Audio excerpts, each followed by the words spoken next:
ഈ channel subscribe ചെയ്താലും bell icon അമർത്തി പുതുപുത്തൻ സിനിമ വാർത്തകൾ ആദ്യമേ തന്നെ അറിയൂ.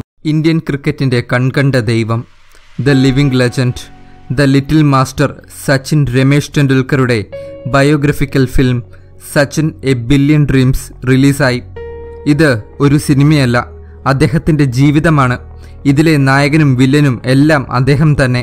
ഇന്ത്യ അന്ന് ആദ്യമായി കപിൽ ദേവിലൂടെ വേൾഡ് കപ്പ് ഉയർത്തിയപ്പോൾ മറ്റ് പല കുട്ടികളെയും പോലെ ഒരു 10 വയസ്സുകാരനും ക്രിക്കറ്റ് മോഹം ജനിച്ചു.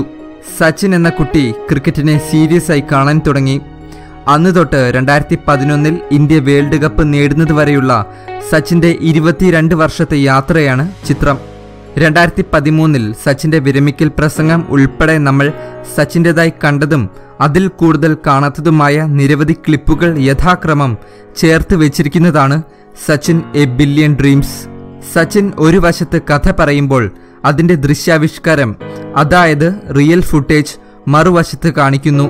ക്രിക്കറ്റിനെയും സച്ചിനെയും സ്നേഹിക്കുന്നവർ ഈ ചിത്രം തീർച്ചയായും കാണേണ്ടതാണ്. സച്ചിൻ എന്ന വ്യക്തിയെ നമുക്ക് ഈ ചിത്രത്തിൽ ശരിക്കും കാണാനും അറിയാനും സാധിക്കും.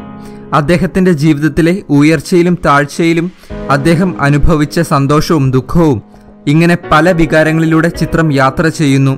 ലാസ്റ്റ് ഇന്ത്യ വേൾഡ് കപ്പ് ജയിക്കുന്നത് കാണിക്കുന്നുണ്ട്.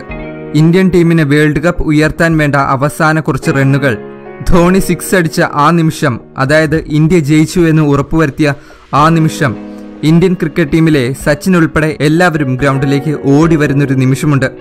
ആ നിമിഷം ബാക്ക്ഗ്രൗണ്ടിൽ വന്ദേ മാതരം സോങ് ഇടുന്നുണ്ട്. അപ്പ കിട്ടുന്ന ഫീല് വേറെ ലെവലാണ്. നിങ്ങൾ പലരെയും പോലെ ഞാനും സച്ചിന്റെ ഒരു ഡൈഹാർഡ് ഫാനാണ്. അദ്ദേഹം ക്രിക്കറ്റിൽ നിന്ന് വിരമിച്ചപ്പോൾ തൊട്ട് ഞാൻ ക്രിക്കറ്റ് കാണാറില്ല. മിക്കവാറും ഇന്ത്യയുടെ കളി നടക്കുന്ന ദിവസമൊക്കെയാണ് കളി ഉണ്ടെന്നൊക്കെ അറിയുന്നത്. സച്ചിന്റെ വിടവ് നികത്താൻ ആർക്കുമാകില്ല.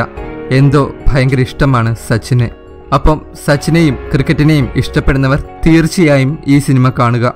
കൂടുതൽ സിനിമ വാർത്തകൾക്കും വിശേഷങ്ങൾക്കും ഈ ചാനൽ സബ്സ്ക്രൈബ് ചെയ്യൂ, ലൈക്ക്, ഷെയർ ആൻഡ് കമന്റ്. നന്ദി.